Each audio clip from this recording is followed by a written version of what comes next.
That's All right. So thank you for coming on today. Is it Carolyn? Caroline? Yeah, Carolyn. Carolyn. Thanks for coming on today. I stalked you on Instagram and sent you a message and said, oh, hey, would you come on and have a talk about what you do? Because I find it really interesting.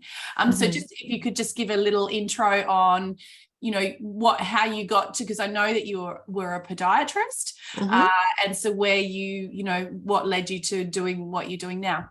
Yeah, so I guess most people will straight away be accurate and assume that I went through workplace bullying to lead me to do this work, and that's exactly what happened. Yeah. Because I think most people that I know who do workplace bullying work have been through it themselves, and so they've tried to find another way out and help other people, and that's exactly what I have done. So I have worked in public and private practice over my nearly 30 years in podiatry, and it was when I was in public health working in Victoria that a colleague of mine became a clinical supervisor, and that relationship just changed when I didn't agree with what she wanted me to do with the layout of our clinics and how it worked. So then her and a few of her offsiders decided to undermine me clinically at every opportunity. So that went on for nearly 2 years. There was mediation, outside mediation was involved, HR were involved, and then I resigned because I got my long service leave, which is why I'd stayed there throughout that process. Yeah, okay. And then I left. I moved interstate. I went to North Queensland thinking, oh, they can do whatever they like now and I'm free. Yeah. Only to find out 3 months later that they had individually reported me to APRA for documentation and questioning my clinical skills. And so it was literally like the bullying baton had been handed from these three ladies to APRA, our governing body.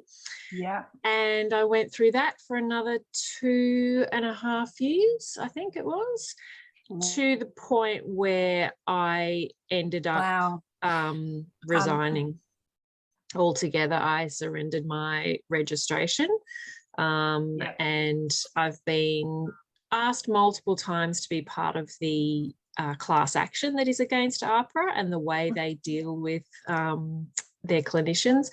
Yeah, I've resisted, but yeah, that's where it is. And it was through that journey, particularly once I actually left Melbourne, it was through that journey of like, why did this happen to me? And what do I need to do for myself, that I started deep diving into.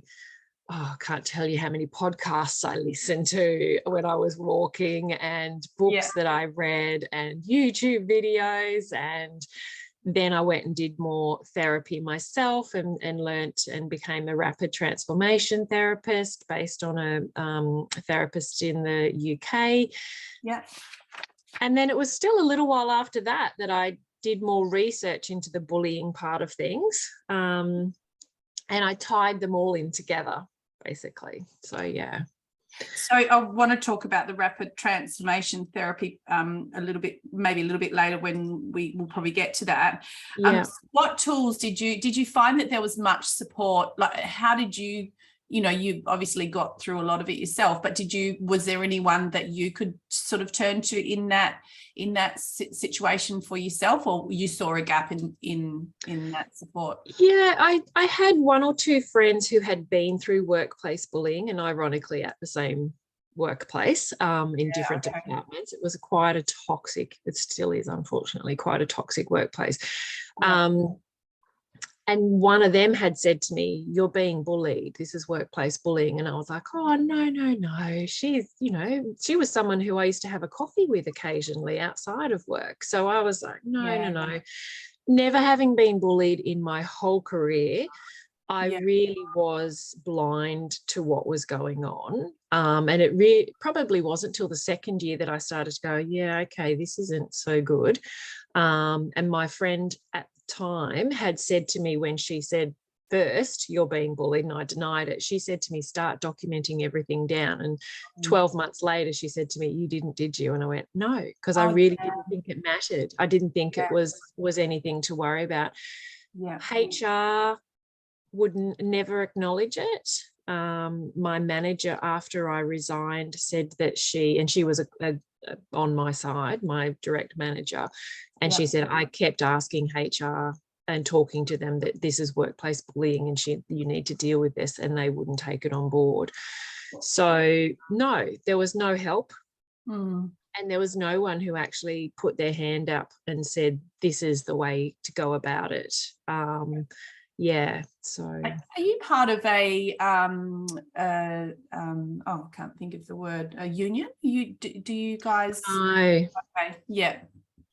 We don't, as naturopaths, I don't think we have one either, but my question would have been, what did they do for you? So really, and I think I would have, if I'd gone to them, and this is again not knowing what to do, like even when the right protocol was going on, like when I was asked to come to a meeting in HR, then I was asked to bring someone, if I wanted to bring someone with me, and I always I was like, no, I don't need to bring anybody with me. Like, why would I need to bring anyone with me? And I didn't even know that in those circumstances you can just bring a friend with you. You don't have to have someone who's qualified HR specialist with you. So, and the same even going through the APRA process, you're advised that you're allowed to have somebody with you. And again, I didn't do that either.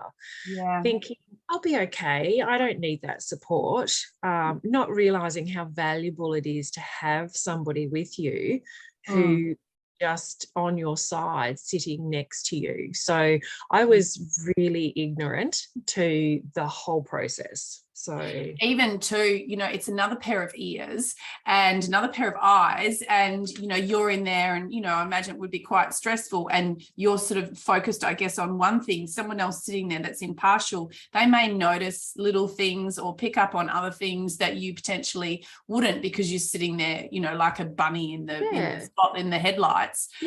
Absolutely. So even just having that sort of that other opinion coming in, because sometimes we can be blinded with our anxiety over things going on. So, absolutely. And I mean, you see that, I'm sure you see that with clients of yours. You'll often have someone come else like with them to the appointment, because they're like, oh, two sets of ears listening to this information, and we can chat about it when we go home. Then we've both taken in this. I know my mum and dad do that when they go to medical appointments, because one might not think to ask that question. So it's definitely all of those things that, as they say, if I knew then what I know now. Yes.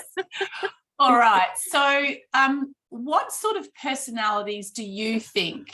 So you felt, I'm strong, this is sort of came on a little bit later in your career. So is there a certain type of personality that you think succumbs to bullying in general?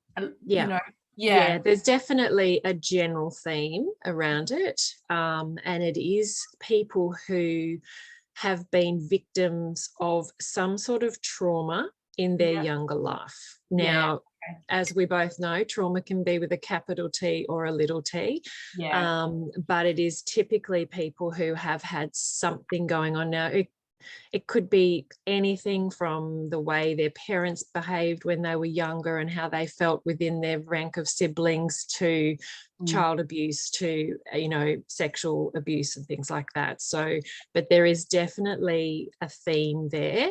And it tends to be people who are people pleasers. Yeah, I would have thought that.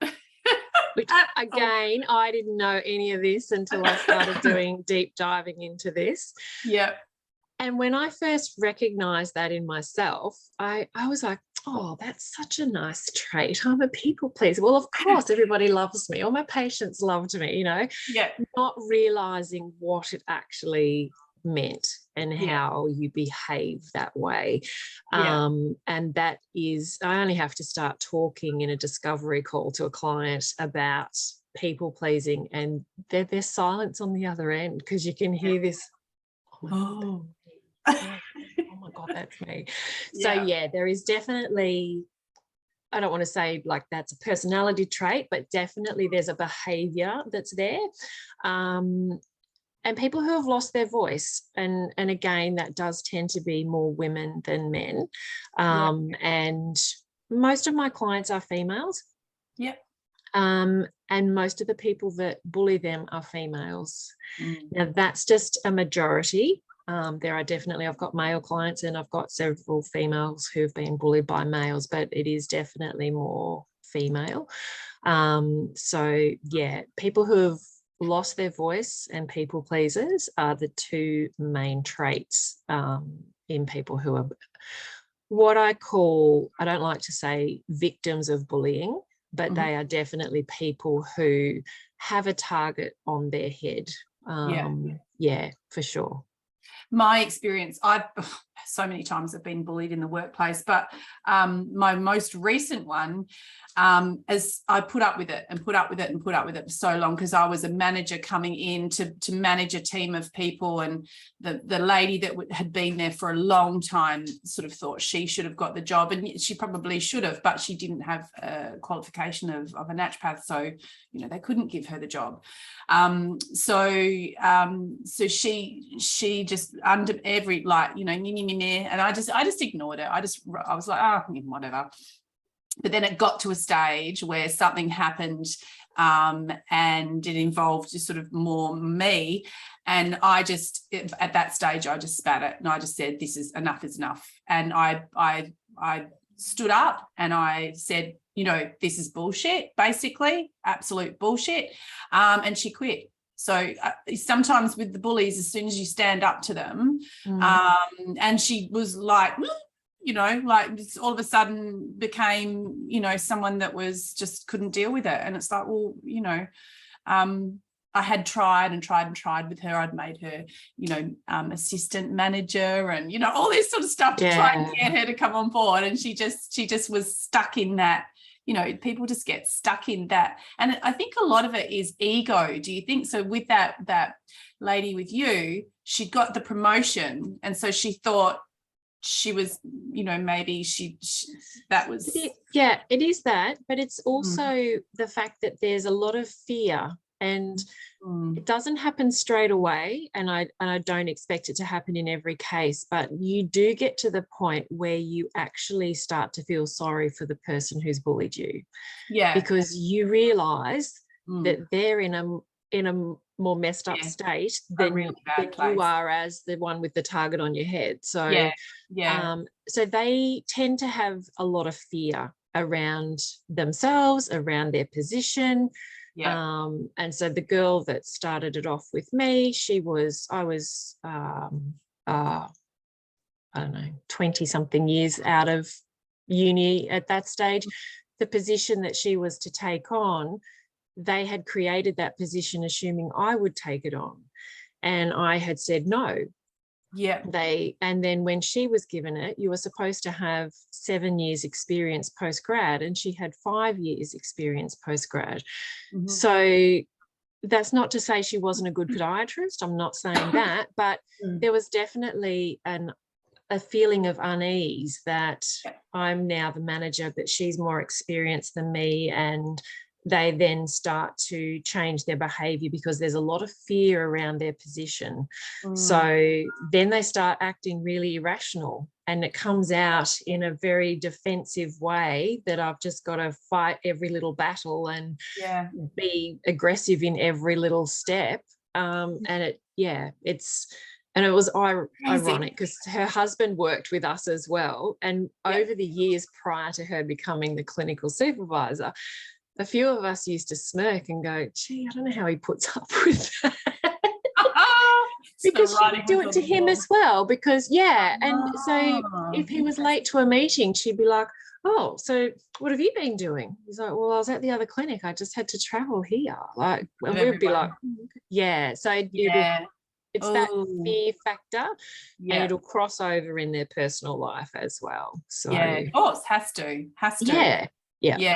And instead of just saying to you and coming to you and leaning in and going, oh, hey, what do you reckon I do about this? And you, and like working together and having a nice, you know, lovely working environment. Which it had been for several years up until then. Yeah. It's just crazy. I don't get it anyway. We'll never get it. You and I will never get it.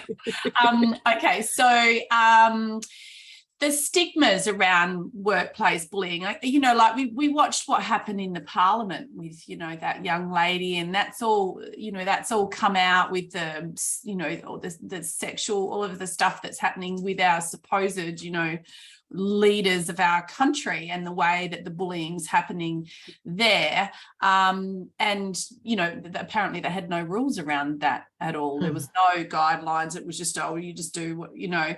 So is there a stigma, do you find with your clients that when they do stand up that there's this sort of, you know, a bit like going on workers' comp, that there's like this sort of this thing around, you know, standing up? Yeah, there is. There's a lot of shame around being bullied in the workplace, and I'm sure I don't, by any means, I'm no specialist when it comes to kids at school, but I'm sure it is around that as well.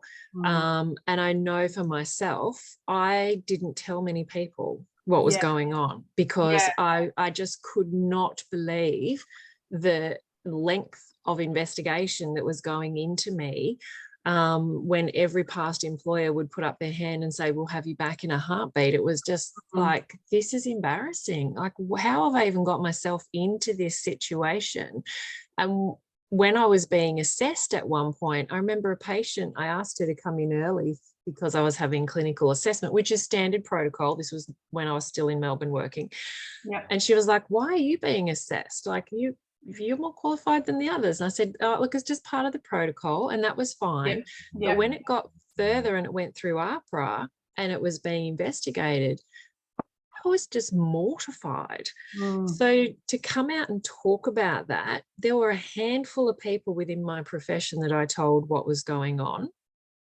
And I didn't even tell my sisters for probably 18 months, 12 months down the track through the APRA process. Wow. I only just told my mum what really happened a few months ago. Wow. And she's been questioning me why I left my career. And I just, it's time for a change, Mum. You know, it was time for a change. So there's a lot of shame, and there is a big stigma around doing something about it. And particularly, again, for women. Yeah. And it's because one client said to me, she said, I just spoke up in one meeting, and all of a sudden I started hearing word back that I was difficult to deal with. Yeah. Now, we all know that if a man said that in a meeting, he wouldn't be told he was difficult to be with. He would just be being assertive and being a manager. Yeah. So there is massive stigma around workplace bullying and standing up for yourself, as well as it's horrific. And it really impacts then how you process it and how you deal with it. And so, like I said, with myself, you let it go on and on and on and on, because you don't actually, you're like, if I just don't say anything, this is just going to go away. It's going to go away. They'll stop.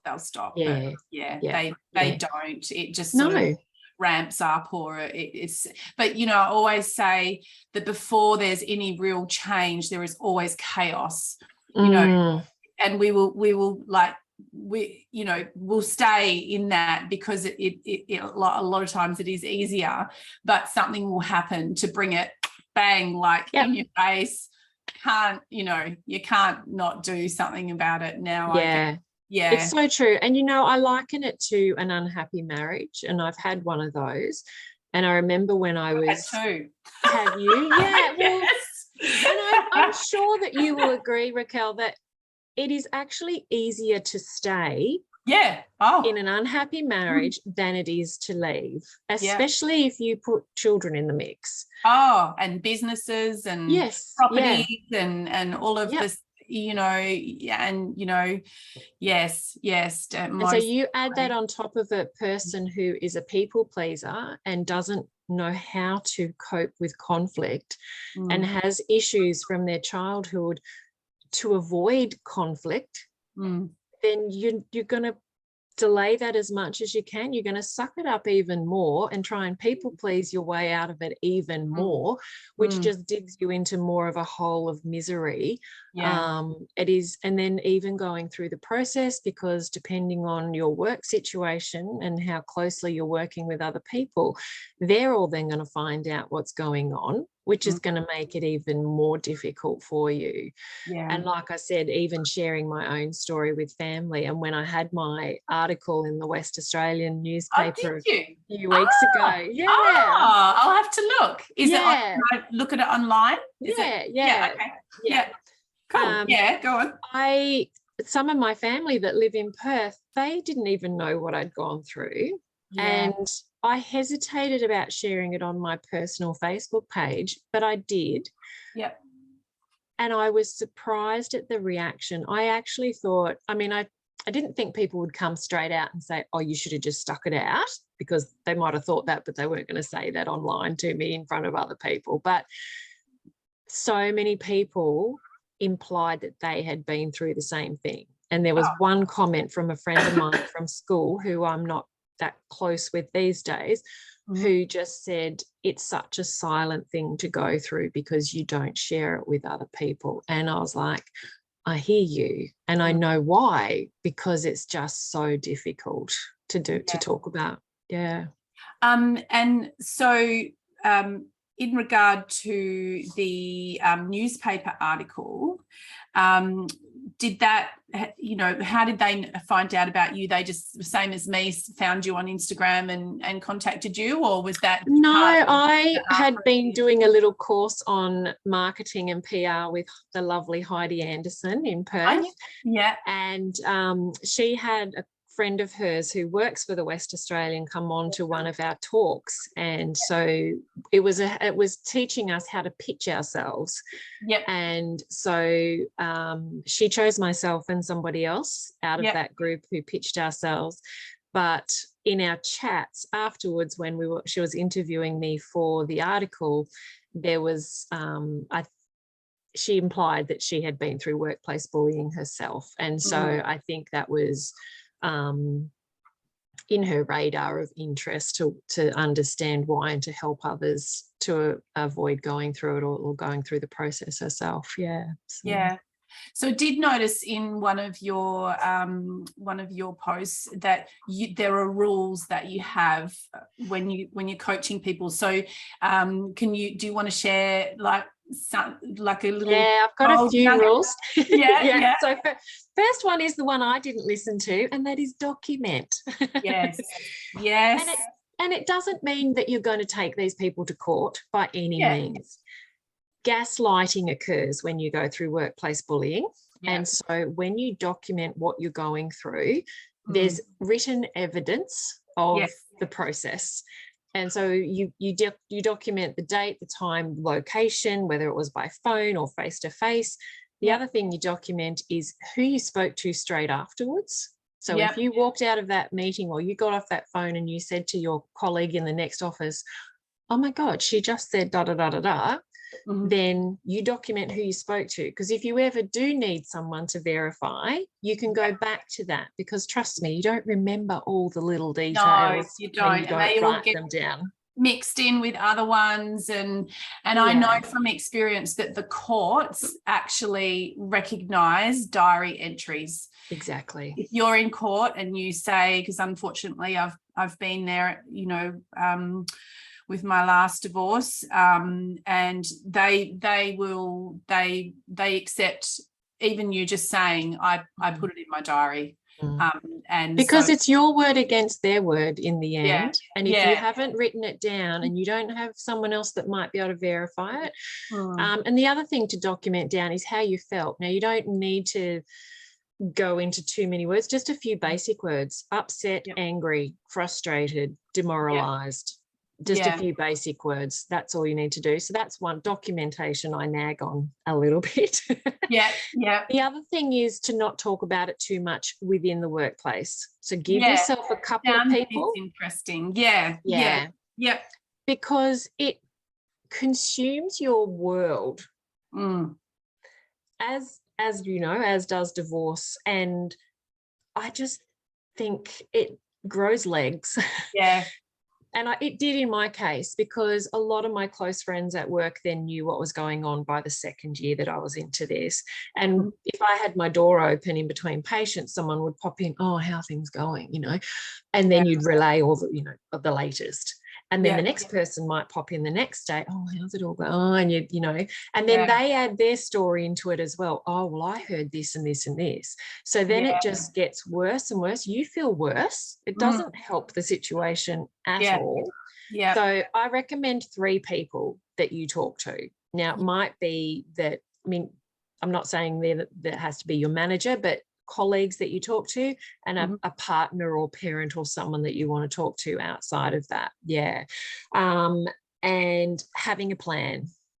So that's part of what I do with my clients, is having a plan. So even if you can get to a point where you go, well, what am I going to do about this? You can start jotting down, what are my priorities? Is it, am I staying here for money? Okay, so I'm staying here for money. How long do I need to stay here for that amount of money? Whatever it is, but to start having a plan. So they're the 3 top things. Document, stop ruminating about it, and making a plan. They're key.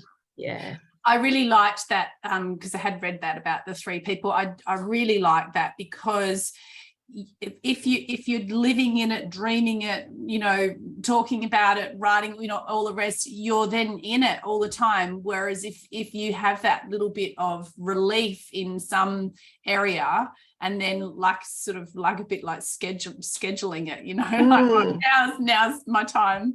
And I think they go hand in hand. If you've documented it, you've got it out of your head. So that helps. So you've written it down. You're not then having to rehash what did she actually say, you know. And then you're only talking to a couple of people about it. And it does end up being that Chinese whispers, because you then relay a conversation, somebody adds something into it, and I swear by the end of the month it's turned into something quite different than what it started off. Absolutely. We've seen the Chinese whisper experiment with people, you know, and I've actually done it in a course, and it's fascinating what comes out at the end. And it's definitely different to what it started off as.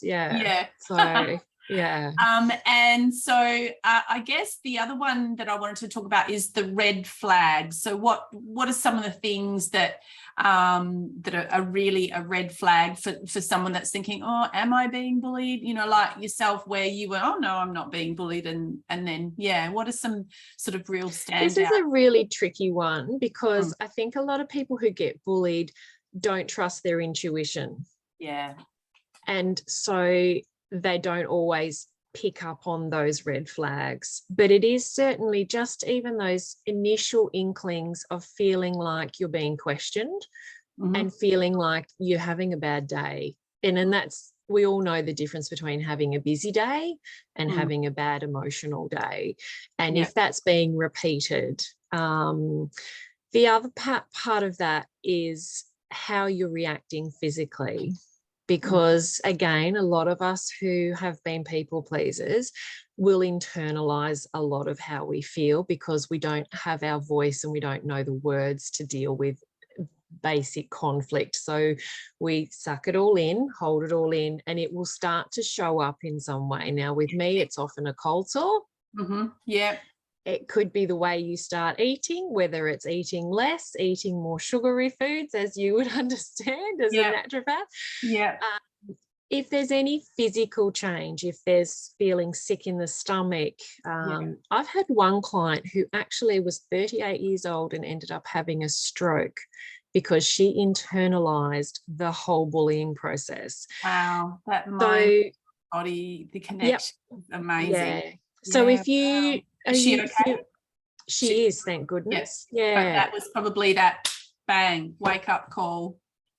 But it's a hard thing to see the red flags when we are so used to avoiding conflict. And because that's our patterning with people pleasing, that we people please to avoid the negative feedback and outcome, that we don't see those red flags really easy. So that's a very tricky question, because for somebody who's not a people pleaser, they will see the red flags really easily and be, oh, okay, I can see that. I'm going to move away from that. I don't want to be part of that, or stand up straight away and have a meeting one-on-one, and they deal with it completely differently. So, but as much as you can, trying to trust any change around you physically and emotionally, that if your workplace is no longer somewhere where you want to go, aside from, obviously we'd all love to be in Fiji on the beach every day, that's a different feeling. If you've enjoyed your workplace and then all of a sudden you're not, then start to question why. I love the intuition thing, because we all have it. You know, we all have that intuition. We all have it. It's just how long you choose to ignore it. And, you know, for me, I started trusting my intuition probably about maybe 3 or 4 years ago, probably about 4 years ago. And then I would test it. So something just with little things. So I'd be like, oh, I might get the umbrella. I think it's going to rain. And then, you know, it's a beautiful day. And then, okay, it came into my head, I'm going to get the umbrella and I'm going to take it. And then it would rain, you know, and just little things. And then you start to trust it. And then once you start trusting your intuition, you just get more and more and more. And so I think that's awesome advice, trusting your intuition, because everyone will get that gut feeling. They'll get that. Absolutely. And that's what I said before with gaslighting. When that occurs within the bullying, you're already thinking, well, I don't know what I'm talking about, because they're starting to make me think I'm crazy, because I thought I did that, but they've just told me this. And so you're starting to question everything anyway. So you mix that in with someone who's already hiding their feelings from maybe some trauma when they were younger, because they're not able to, because their parents can't handle them talking back or standing up and saying something. It's such an awful combination. So it is, and that's part of what I do with some of my clients, is helping them to trust in that intuition. And I was introduced to someone at work recently in my day job, and I was asked afterwards, what did I think of him? And I hesitated. I said, do you want my honest opinion? And she said, oh yeah, that's fine, say what you think. And I said, I don't trust him. He gives me, I can't tell you what it is. I'm not saying he cheats on his wife or he's bad in business, but there's something about him that makes my stomach go, yuck. And I said, and I now know to trust that. So whatever it is about him, I know that I wouldn't trust that person. Whereas if that was me 5 years ago, it would have been like, oh, well, how do I get him to like me? Oh, you know, like, what can I do to be in his line, because he's a manager, like make sure that he likes me, that everything's like, that I'm doing a really good job and I'm pleasing him. Whereas this time I was just like, I'm going to stay way away from you, because I don't trust you. Oh, that's so cool, because it's not only, and you know, and that's where we get it from. It's not only that they may influence you in what they say or do, it's also their energy. So we have energy fields, and you know, that even just being in someone's, you know, periphery, that can negatively affect us. And it's a little bit woo-woo, but definitely. No, I love that you brought that up, because I talk about that with clients all the time. And that's where I talk about this target being on your head. Why have they bullied you and not the person next to you? And that is because you have this energy of being a people pleaser. They know you're an easy target. So and you know, I wanted to point out, you know, with you, what you're saying about the gaslighting, things like, I never said that, or no, you heard me wrong, or, you know, all of that. That's, you know, that goes on all the time with these bullies, because a lot of time they're narcissistic as well. Yeah. And they've been doing this same sort of pattern of behavior and this same ritual. They've done it so many times and been so successful in it. That's right. That they get really good at it. That's right. So the documenting is just such a great, and look, on our phones, in notes, you know, how we've got our phone, you know, next to us all the time. Absolutely. Do. And just on documenting, don't do it on your work computer. Don't save it on a file in your work and then computer. Send the email to everyone. All contacts. You do need to be. So I've got a little trick that on my notes is that I just save them to my phone. So in your settings, you can save it everywhere, or you can save it just to the device, and I save mine to my device. So, you know, because you've got your iPad and I've got my Mac, and they all link up. So, that sort of would be my sort of advice, just to keep it sort of really really personal.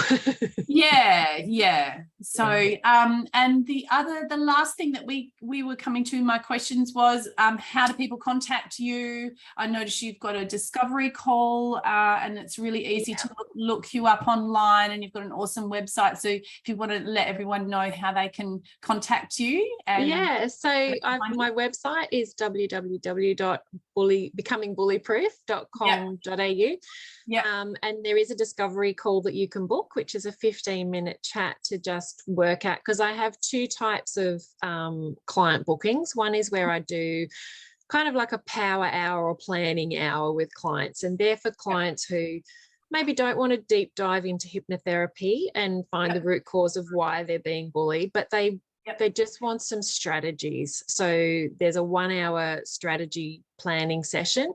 Or the other one is whether they do want to deep dive in and have a whole program of 6-8 weeks of hypnotherapy and changing neural pathways to get their energy changed so that no longer happens to them. So usually in that 15-minute chat, we talk about briefly what's going on with them, and then helping them decide which one they want to choose to get started. The other place I'm on is Instagram, and it's the same handle, Becoming Bullyproof. So they're the two easiest places to find me. So And the dog in the picture, is it a bully? No. Is it a dog? No, he's a Jack Russell. Oh, because Lady Gaga, come here, because we've got two bullies. Well, have you? Yeah, and so this is Angelina Jolie. And so when I saw your picture, I was like, oh, she's got a bully. No, he's just my prop. He's my baby. He's my first Jack Russell. I've now got 3. They're great dogs. My last dog was a Jack Russell Maltese Chihuahua, and she was just a little great little soul. She's passed out. You could take her anywhere. She was just she was one of those dogs. No, they're great. They're such good value. They're a little bit full on. My 3 Jacks are. Together.